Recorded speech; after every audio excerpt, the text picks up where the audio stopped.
कूजन्तं राम रामेति मधुरं मधुराक्षरम् आरुह्य कविताशाखां वन्दे वाल्मीकिकोकिलम्.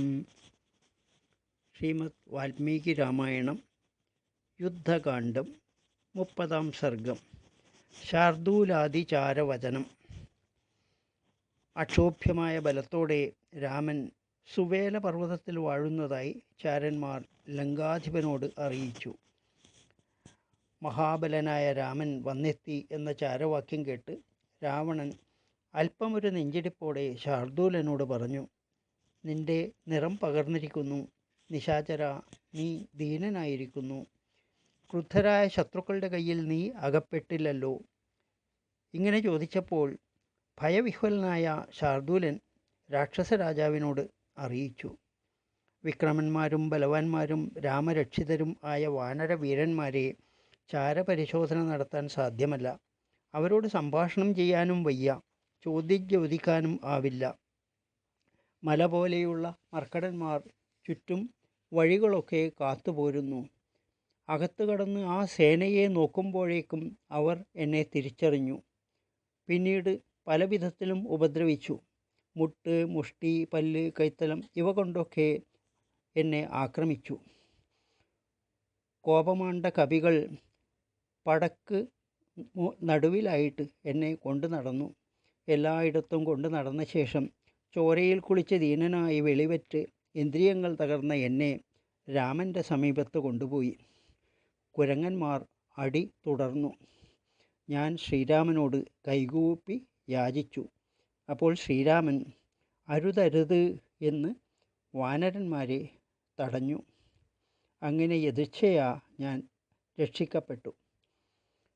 മലകളും പാറകളും കൊണ്ട് വൻ കടൽ തൂർത്ത് ലങ്കയുടെ പടിക്കലെത്തി രാമനിതാ ആയുധവും ഏന്തി നിലകൊള്ളുന്നു. എങ്ങും വാനരന്മാരാൽ ചൂഴപ്പെട്ട് ഗരുഡവ്യൂഹം ചമച്ചു നിൽക്കുന്നു.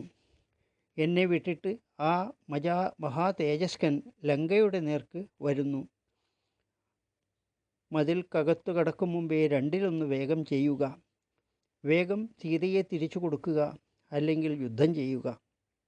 അപ്പോൾ അത് കേട്ട് രാക്ഷസാധിപനായ രാവണൻ മനസ്സാ ഒന്ന് ആലോചിച്ച് ശാർദൂലനോട് രഹസ്യമായ ഒരു വാക്യം അരുളി: ദേവദാനവ ഗന്ധർവന്മാർ എനിക്കെതിരെ പൊരുതാലും സർവ്വലോകഭയം കൊണ്ടുപോലും സീതയെ ഞാൻ കൊടുക്കുകയില്ല.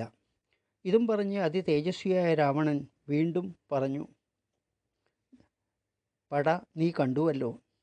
ശൂരന്മാരായ വാനരന്മാർ ആരൊക്കെയാണ്?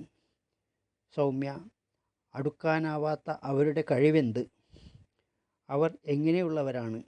ആരുടെ പുത്രന്മാർ, പൗത്രന്മാർ ഒക്കെ നേരെ പറയുക. അവരുടെ ബലാബലം അറിഞ്ഞിട്ട് ഞാൻ ഇവിടെ ഒരുക്കങ്ങൾ ചെയ്യും. പോരിന് പുറപ്പെടുമ്പോൾ എല്ലാ കാര്യവും അറിയണമല്ലോ.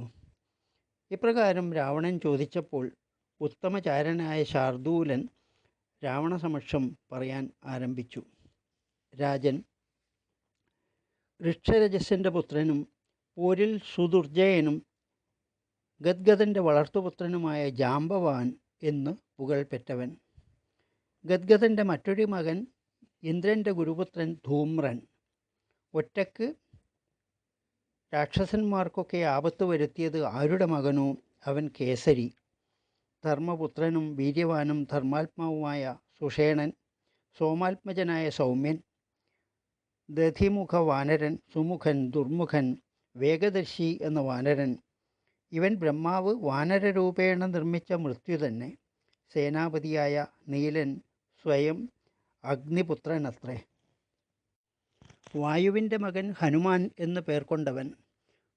ദുർധർഷനും യുവാവും ഇന്ദ്രപൗത്രനുമായ അംഗദൻ. അശ്വപുത്രനും ബലശാലികളുമായ മൈന്ദനും ദ്വിവിധനും. കാലാന്തകോപമരായ കാലപുത്രന്മാർ 5 പേർ: ഗജൻ, ഗവാക്ഷൻ, ഗവയൻ, ശരഭൻ, ഗന്ധമാദനൻ. ശ്രീമാന്മാരും ദേവപുത്രന്മാരും ശൂരന്മാരും യുദ്ധകാംക്ഷികളുമായ വാനരന്മാർ 10 കോടിയുണ്ട്. ബാക്കി പറയാനാവില്ല. ദശരഥപുത്രനും യുവാവും സിംഹപരാക്രമിയും ആയ ഇവനാണ് ദൂഷണനെയും ഖരനെയും ത്രിശിരസിനെയും ഹനിച്ചത്. വിക്രമത്തിൽ രാമനു സമനായിട്ട് ലോകത്തിൽ ആരുമില്ല. വിരാധനെയും കാമതുല്യനായ കബന്ധനെയും കൊന്നത് അവനല്ലോ. രാമൻ്റെ ഗുണങ്ങൾ വാഴ്ത്താൻ കഴിവെഴുന്നവരായി ഊഴിയിൽ ആരുമില്ല. ജനസ്ഥാനത്തുണ്ടായിരുന്ന രാക്ഷസന്മാരെയൊക്കെയും കൊന്നത് രാമനാണ്. ധർമാത്മാവായ ലക്ഷ്മണനും ഗജേന്ദ്ര സദൃശനാണ്. അവൻ്റെ അമ്പിനിരയായാൽ ഇന്ദ്രൻ പോലും ഉയിരോടെ ഇരിക്കുകയില്ല. ശ്വേതനും ജ്യോതിർമുഖനും സൂര്യൻ്റെ പുത്രന്മാർ. വരുണൻ്റെ മകൻ ഹേമകൂടൻ എന്ന മർക്കടൻ. വാനരോത്തമനും വീരനുമായ നളൻ വിശ്വകർമാവിൻ്റെ പുത്രനാണ്. വിക്രമനും വേഗവാനുമായ ദുർധരൻ വസുവിൻ്റെ പുത്രനാണ്. രക്ഷോപരിഷ്ടനും അങ്ങയുടെ സോദരനുമായ വിഭീഷണൻ ലങ്കാപുരത്തെ സ്വീകരിച്ച് രാമൻ്റെ ഹിതാനുവർത്തിയായി നിൽക്കുന്നു. സുവേല പർവ്വതത്തിൽ പാർക്കുന്ന വാനരപ്പടയെക്കുറിച്ചൊക്കെ ഞാൻ പറഞ്ഞു. ഇനിയുള്ള കാര്യങ്ങളിൽ അങ്ങാണ് തീരുമാനം എടുക്കേണ്ടത്.